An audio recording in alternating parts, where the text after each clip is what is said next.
ಅತ್ತೆ ಕಡಿಮೆ ಆಗೋಗುತ್ತೆ.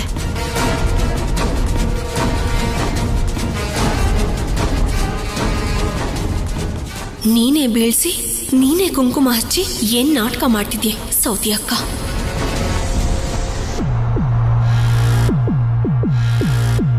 ನೀನೇನೋ ನನ್ಗೋಸ್ಕರ ಮುಡುಪು ಕಟ್ಟಿದ್ಯಾ. ಈ ಕಲ್ಯಾಣಿ ನನ್ನ ನೋವಿಗೆ ಔಷಧಿ ಹಚ್ಚುತ್ತಿದ್ದಾಳೆ. ಅಮ್ಮ, ನಿಮ್ಮಿಬ್ರಲ್ಲಿ ಯಾರ ಕಡೆ ನಿಂತ್ಕೋಬೇಕು, ಯಾರನ್ನ ಸಮರ್ಥಿಸ್ಕೋಬೇಕು ಅಂತ ಅರ್ಥನೇ ಆಗ್ತಿಲ್ವೇ ಅಮ್ಮ?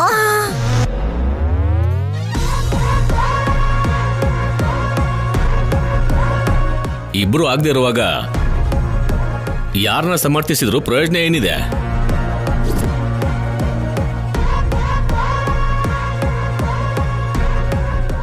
ಹಾಗೇನೂ ಇಲ್ಲ. ನಮ್ಮ ಅತ್ತಿಗೆಗೆ ಯಾವತ್ತಿದ್ರೂ ಸಂಪದಾನೇ ಇಷ್ಟ ಆಗೋದು. ಎಷ್ಟೇ ಆದ್ರೂ ಸೊಸೆ ಅಲ್ವಾ?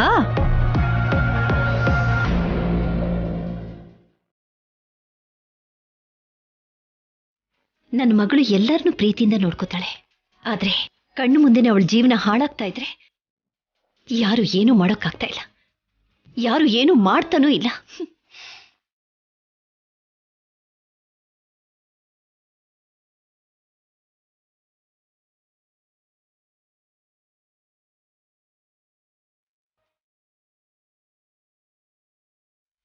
ನೋವು ಪಡ್ತಾ ಇರೋ ನನ್ನನ್ನ ಬಿಟ್ಟು ಎಲ್ರೂ ಕಲ್ಯಾಣಿ ಬಗ್ಗೆ ಮಾತಾಡ್ತಾ ಇದ್ದೀರಾ.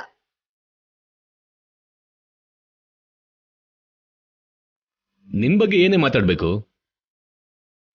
ನಾವೆಲ್ಲರೂ ಕಲ್ಯಾಣಿ ಬಗ್ಗೆ ಮಾತಾಡ್ತಿದ್ರು, ಕಲ್ಯಾಣಿ ಮಾತ್ರ ನಿನಗೆ ಔಷಧಿ ಹಚ್ತಾನೆ ಇದ್ದಾಳೆ ನೋಡು.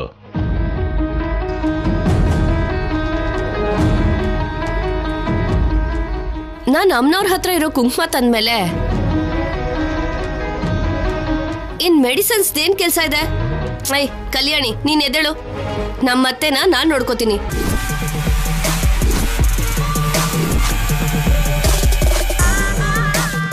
ಇರಿಯತ್ತೆ.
ಕತ್ತಲ ಅರ್ಶನದ ದಾರ ಏನೇ?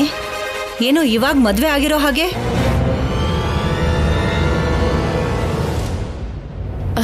ಅದು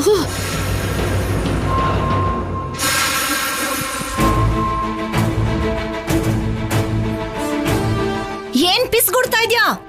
ಕುತ್ತಿಗೆಲ್ ತಾಳಿ ಇದೆ ತಾನೆ, ಮತ್ತೆ ಈ ಅರ್ಶನದ ದಾರ ಯಾಕೆ?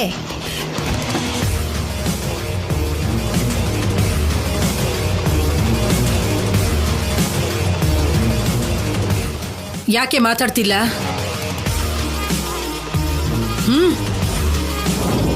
ಇದ್ದಕ್ಕಿದ್ದ ಹಾಗೆ ಅರ್ಶನದ ದಾರನ ಕತ್ತಿಗೆ ಹಾಕೊಳ್ಳೋ ಅಗತ್ಯ ಏನ್ ಬಂತು?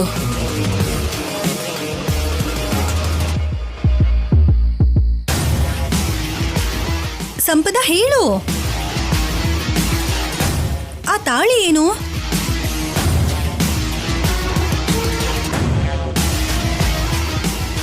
ಹೊಸದಾಗಿ ಅರ್ಶನದ ದಾರ ಕತ್ತಲ್ ಕಾಣಿಸಿದ್ರೆ ನಾನೇನೋ ಮದ್ವೆ ಮಾಡ್ಕೊಂಡ್ ಬಂದಿರೋ ಹಾಗೆ ಎಲ್ರೂ ಹಾಗೆ ಭಯದಿಂದ ನೋಡ್ತಿದ್ದೀರಲ್ಲ.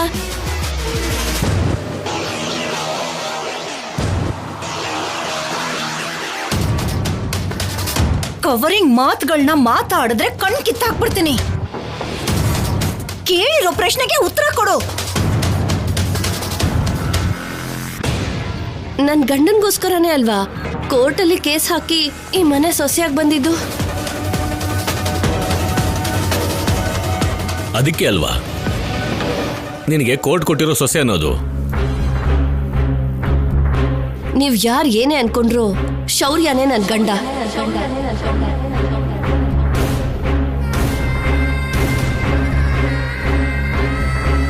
ಶೌರ್ಯನ್ ಜೊತೆ ನನ್ ಬಂದ ಬಲವಾಗಿರ್ಬೇಕು ಅಂತ ದೇವಸ್ಥಾನದಲ್ಲಿ ಅಮ್ಮನವ್ರ ಹತ್ರ ಇದ್ದ ತಾಳಿ ಬೊಟ್ಟು ತಗೊಂಡು ನನ್ ಕತ್ತಿಗೆ ಹಾಕೊಂಡೆ.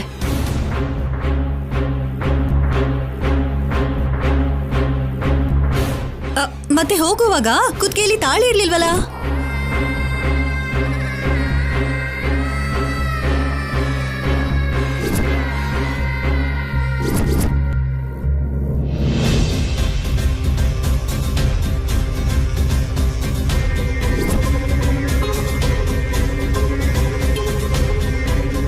ಇತ್ತು ಚಿಕ್ಕಮ್ಮ.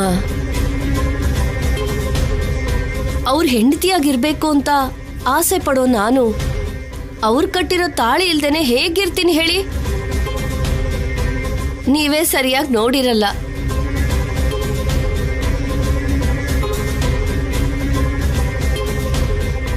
ನನಗೆ ಕತೆಗಳು ಹೇಳ್ತಿದ್ದಾಳೆ. ಇವಳ ಮಾತನ್ನು ನಂಬಕ್ಕಾಗಲ್ಲ.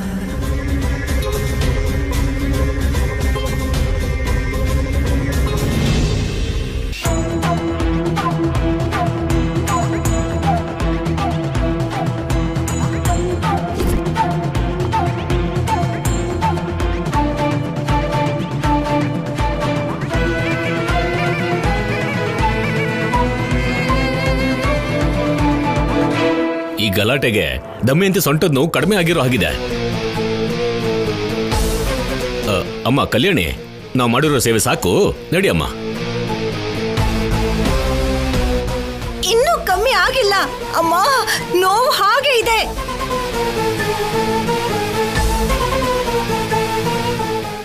ಒಂದ್ ಕೆಲಸ ಮಾಡು, ಮೆತ್ತಿಗೆ ಎದ್ ನಿಂತು ಒಂದ್ 4 ಹೆಜ್ಜೆ ಹಾಕು. ಈಗಷ್ಟೇ ಹೇಗೆ ಜಾರ್ ಬಿದ್ಯೋ ನೆನಪು ಮಾಡ್ಕೊಂಡು ಹಾಗೆ ಜಾರ್ ಬೀಳು, ತಕ್ಷಣ ಕಡಿಮೆ ಆಗುತ್ತೆ.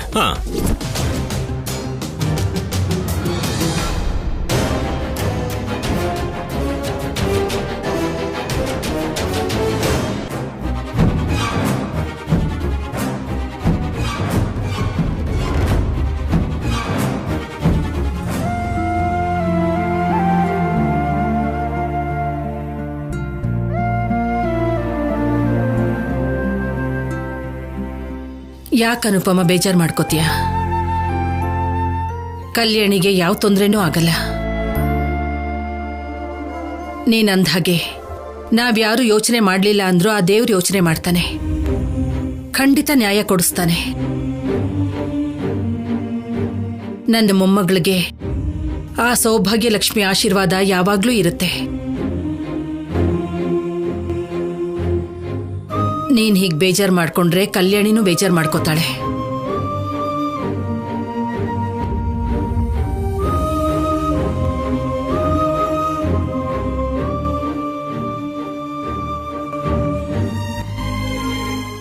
ನನ್ನ ಮಗಳಿಗೆ ಅನ್ಯಾಯ ಆಗ್ದಿರೋ ಹಾಗೆ ನೀನೇ ನೋಡ್ಕೋಬೇಕು ತಾಯಿ.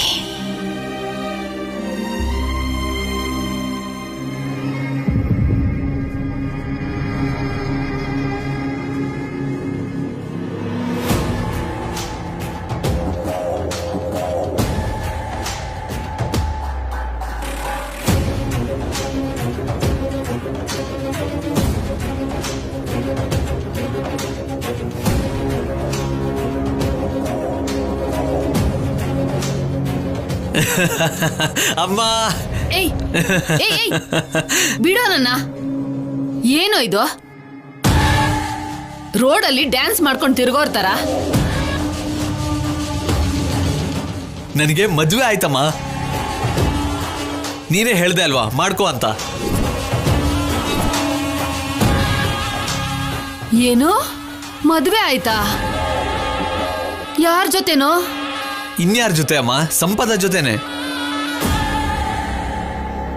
ಇವಾಗ ನಾನು ಸಂಪದಾಗೆ ಗಂಡ.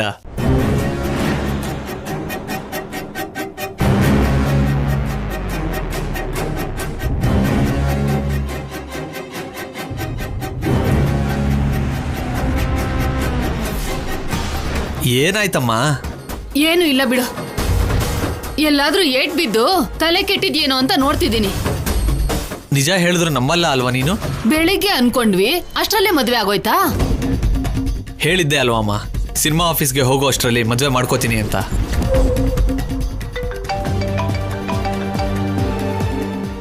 ಯಾರೋ ಅದು? ಕೊಡಿಲಿ.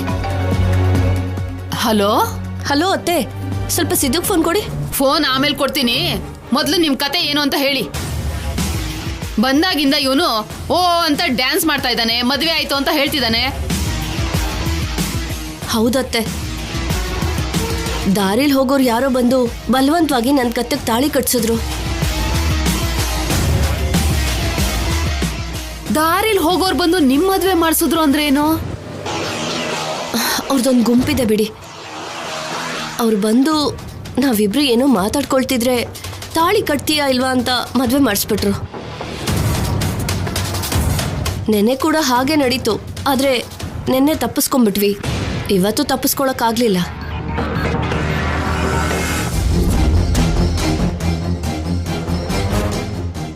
ಏನಂದೆ? ಇವನ್ ಹೇಳ್ತಾ ಇದ್ರೆ ಕನ್ಸ್ ಕಾಣ್ತಿದ್ದಾನೆ ಅನ್ಕೊಂಡೆ. ನಿಜವಾಗ್ಲೂ ಮದ್ವೆ ಆಯ್ತಾ?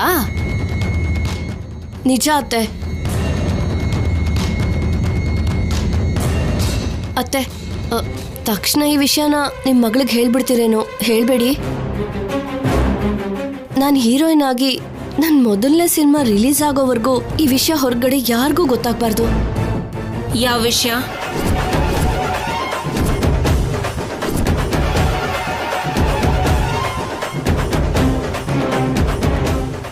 ಏನಾಯ್ತು?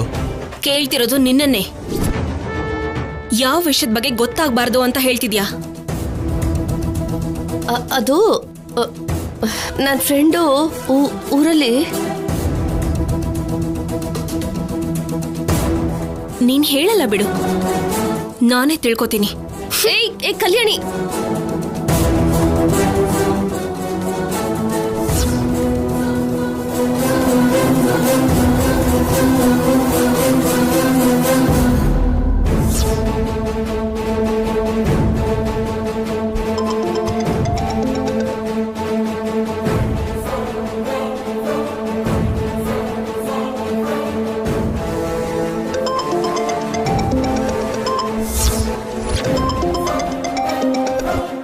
ನನ್ನ ಫ್ರೆಂಡ್ ಬೇಜಾರು ಮಾಡ್ಕೋತಿದ್ದಾಳೆ ಅಂತ ಹೇಳ್ತಿದ್ದೀನಲ್ವಾ, ಮತ್ತೆ ಫೋನ್ ಮಾಡಿ ಯಾಕೆ ಇಷ್ಟು ತೊಂದರೆ ಮಾಡ್ತಿದ್ದೀರಾ?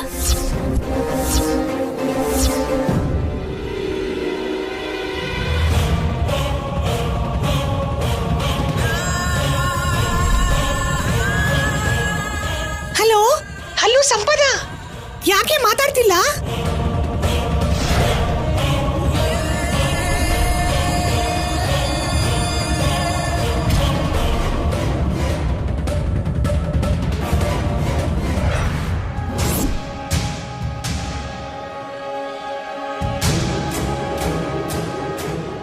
ಇವಳಷ್ಟು ಸುಲಭವಾಗಿ ಸಿಕ್ಕಾಕೊಳ್ಳೋದಿಲ್ಲ ಆಫೀಸರ್. ಬುದ್ಧಿ ಜಾಸ್ತಿ ಇದೆ ಅಲ್ವಾ? ಸರಿ, ನನಗೆ ಹಸುವಾಗ್ತಿದೆ, ಒಟ್ಟಿಗೆ ಊಟ ಮಾಡೋಣವಾ? ನಡಿ.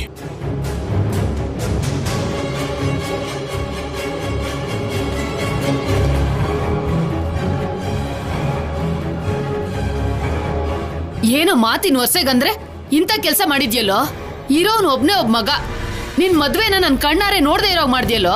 ಆ ಯೋಚನೆ ನಿನಗಿಂತ ಮೊದಲು ನನಗೂ ಇತ್ತಮ್ಮ, ಆದ್ರೆ ನೀನು ಹೇಳ್ಕೊಂಡೆ, ನಾನು ಹೇಳ್ಕೊಳ್ಳಿಲ್ಲ ಅಷ್ಟೇ. ಆದ್ರೂ ಕೂಡ ನನ್ಗೊಂದ್ ಮಾತು ಹೇಳ್ಬೇಕಲ್ವೇನೋ? ಮದ್ವೆ ಅಂದ್ರೆ ಪದೇ ಪದೇ ಮಾಡ್ಕೊಳ್ಳೋಂಥದ್ದೇನೋ? ಅಮ್ಮ, ಈ ಮದುವೆ ನಂಗೆ ತುಂಬಾ ತುಂಬಾ ಅಗತ್ಯ ಅಮ್ಮ. ಇವಾಗ ಆಗ್ಲಿಲ್ಲ ಅಂದ್ರೆ ಇನ್ಯಾವತ್ತೂ ಆಗಲ್ವೇನೋ ಅಂತ ಅನುಮಾನ ಬಂದು ನಾನು ಹೋಗಿ ಮದುವೆ ಮಾಡ್ಕೊಂಡಿದ್ದು.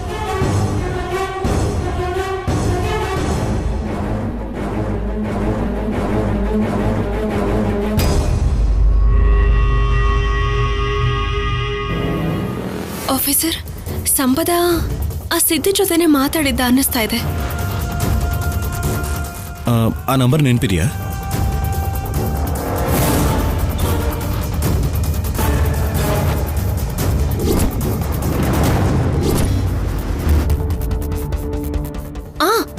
ನೆನ್ಪಾಯ್ತು, ಡಯಲ್ ಮಾಡಿ.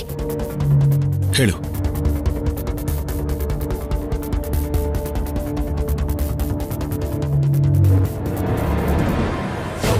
ಅಮ್ಮ, ನಾವು ಅರ್ಜೆಂಟಾಗಿ ಲೊಕೇಶನ್ ಚೇಂಜ್ ಮಾಡಬೇಕು. ಇದೇನೋ ಇದು? ಅವಳೇನೋ ಮದ್ವೆ ಆಯ್ತು, ಫೋನ್ ಮಾಡಿದ್ಲು, ಯಾರಿಗೂ ಹೇಳ್ಬೇಡ ಅಂತಿದ್ದಾಳೆ. ನೀನ್ ನೋಡಿದ್ರೆ ಹೆಣ್ಮಕ್ಳು ತರ ಮಾತಾಡ್ತಿದ್ಯಾ? ಅಮ್ಮ, ಶೌರ್ಯ ನಮ್ಮನ್ನ ಟ್ರೇಸ್ ಮಾಡೋದಕ್ಕೆ ಟ್ರೈ ಮಾಡ್ತಿದ್ದಾನಮ್ಮ.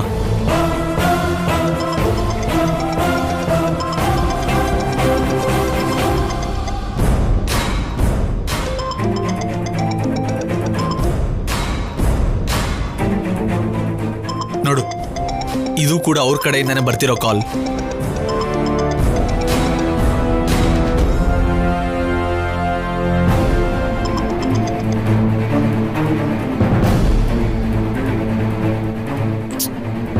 ಅವನಿಗೆ ಫೋನ್ ಮಾಡ್ತಿರೋದು ನಾವೇ ಅಂತ ಅರ್ಥ ಆಗಿರುತ್ತೆ ಆಫೀಸರ್. ಸಂಪದ, ನಾವು ಹಾಕಿರೋ ಬಲೆಗೆ ಸಿಕ್ಕಾಕೊಂಡಿರ್ಬೇಕು. ಬಟ್ ಏನ್ ನಡೆದಿದೆ ಅನ್ನೋದು ಗೊತ್ತಾಗ್ತಿಲ್ಲ. ಹೇಗಾದ್ರೂ ತಿಳ್ಕೊಳ್ಳೋಕೆ ಪ್ರಯತ್ನ ಮಾಡೋಣ. ಸರಿ ಆಫೀಸರ್, ಹಶ್ವಾಗ್ತಿದೆ ಅಂದ್ರಲ್ಲ, ಬನ್ನಿ ಬಡಿಸ್ತೀನಿ. ಕಲ್ಯಾಣಿ, ನನಗೇನೋ ಹಸುವಾಗ್ತಿದೆ ಅಂದೆ, ಆದ್ರೆ ಅಡಿಗೆ ಮಾಡೋದಕ್ಕೆ ಟೈಮ್ ಆಗುತ್ತಲ್ವಾ? ಸ್ವಲ್ಪ ವೇಟ್ ಮಾಡಿದ್ರೆ ಸಾಕು. ವೇಟ್ ಮಾಡೋದು ಯಾಕೆ? ಮತ್ತೆ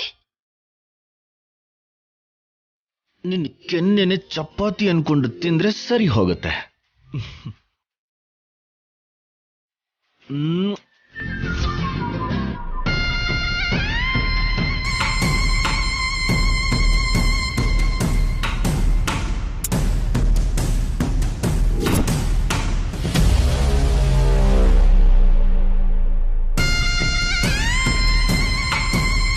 ಸಂಪದ, ನೋಡಿದ್ಯಾ? ಶೌರ್ಯ ಕಲ್ಯಾಣಿ ಕೆನ್ನೆಗೆ ಮುತ್ಕೊಟ್ಟ. ಕೊಡ್ಲಿ ಬಿಡಿ ಚಿಕ್ಕಮ್ಮ, ನಿಮಗೂ ಬೇಕಾದ್ರೆ ನೀವು ಹೋಗಿ ಚಿಕ್ಕಪ್ಪನ್ ಕೇಳಿ. ಹಾಗಲ್ವೇ? ಗಂಡಂಗ್ ಮುತ್ಕೊಡ್ತಿದ್ರೆ ಇವಳೇನ್ ಹೀಗ್ ಮಾತಾಡ್ತಿದ್ದಾಳೆ? ಆಫೀಸರ್ ಬೇಡ. ಬೇಡ ಅಂದ್ರೆ ಬೇಕು ಅಂತಾನೆ ಅಲ್ಲ.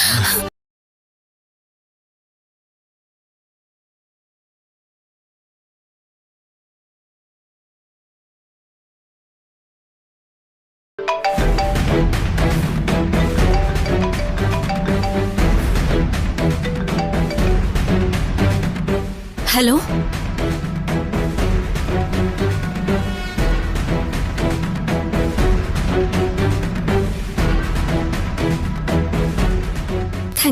Thank you so much. ಏನಾಯ್ತು?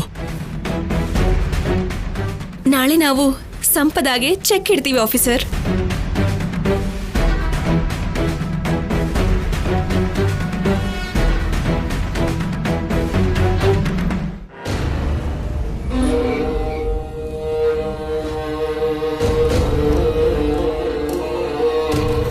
ಪಾಪ, ನೀನೇ ಹೀರೋಯಿನ್ ಅಂತ ತುಂಬಾ ಆಸೆ ತೋರ್ಸದ್ನಮ್ಮ. ಆ ಆಸೆನ ತೀರ್ಸಕ್ ಆಗ್ತಿಲ್ಲ. ಇದೇನ್ ಸರ್, ಏನಾಯ್ತು? ನಮ್ ಫ್ಯಾಮಿಲಿ ಡಿವೈಡ್ ಆಗ್ತಿರೋದಕ್ಕೆ ಪ್ರಾಪರ್ಟೀಸ್ ಎಲ್ಲ ಹೋಯ್ತು. ಫೈನಾನ್ಷಿಯರ್ಸು ಮುಂದೆ ಬರ್ತಿಲ್ಲ.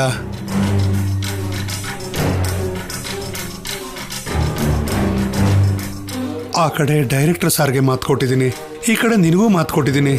ಆದ್ರೆ ಸಿನಿಮಾ ತೆಗೆಯೋದಕ್ಕೆ ನನ್ನ ಹತ್ರ ದುಡ್ಡು ಅಡ್ಜಸ್ಟೇ ಆಗ್ತಾ ಇಲ್ಲ.